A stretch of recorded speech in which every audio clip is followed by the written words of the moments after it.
Brasil vamos acordar. O mundo louco, mas a criança fez aborto. Pai de família desempregado vendeu a fita. De novo, uma mãe desesperada queria o melhor pro seu filho. O que ele deu pra ela foi visitar no presídio cotidiano agressivo. Os políticos nem tão movidos. A favela tá sinistra. Ladrão contra ladrão, chora a periferia. Vida de enganação, o mundo sem chão. Mostra para mim qual é sua decisão. Brasil versus sistema, pá. A bomba explode, são os pobres que voam no ar. É assim, e assim sempre será. O Brasil se humilhando para o sistema luxar. É foda essa ideia, mas assim que tem que ser. Porta-voz da favela explicando pra você.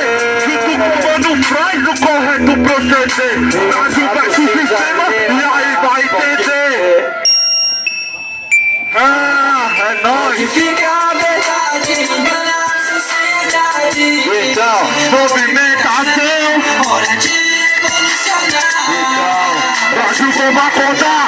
Brasil como acordar. Onde fica a verdade, engana a sociedade. Então, movimentação. Hora de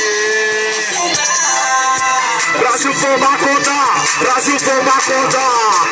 Aplausos pros guerreiros que lutam pelo Brasil. Vaias pro sistema que faz desse país miserável infantil. Cabelo aos revolucionários, trabalhadores, guerreiros que não se enfraquecem em meio aos fracassos. Em favela onde é o ponte dos crimes.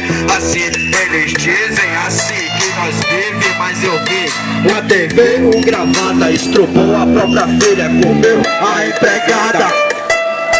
Hoje dormi é um pesadelo, sei lá, medo do tiro é fogo, ruas de puro veneno. Pro sistema é só mais um, isso é de costume. Nas manchetes, nos jornais, governantes impunem. Os pivetes estão aí, maquinado e preparado, ligeiro calculista. O assalto, hora da revolução, pontos de concentração. Pode acreditar que os políticos são filhos do cão, aí é. Filhos do cão, filhos do cão. Modifica a verdade, engana a sociedade. Então, movimentação. hora de revolucionar. Brasil como acordar. Brasil como acordar. Modifica a verdade, engana a Então, movimentação. hora de revolucionar. Aí a gente tem que acordar, moleque. Brasil como acordar. Brasil como acordar.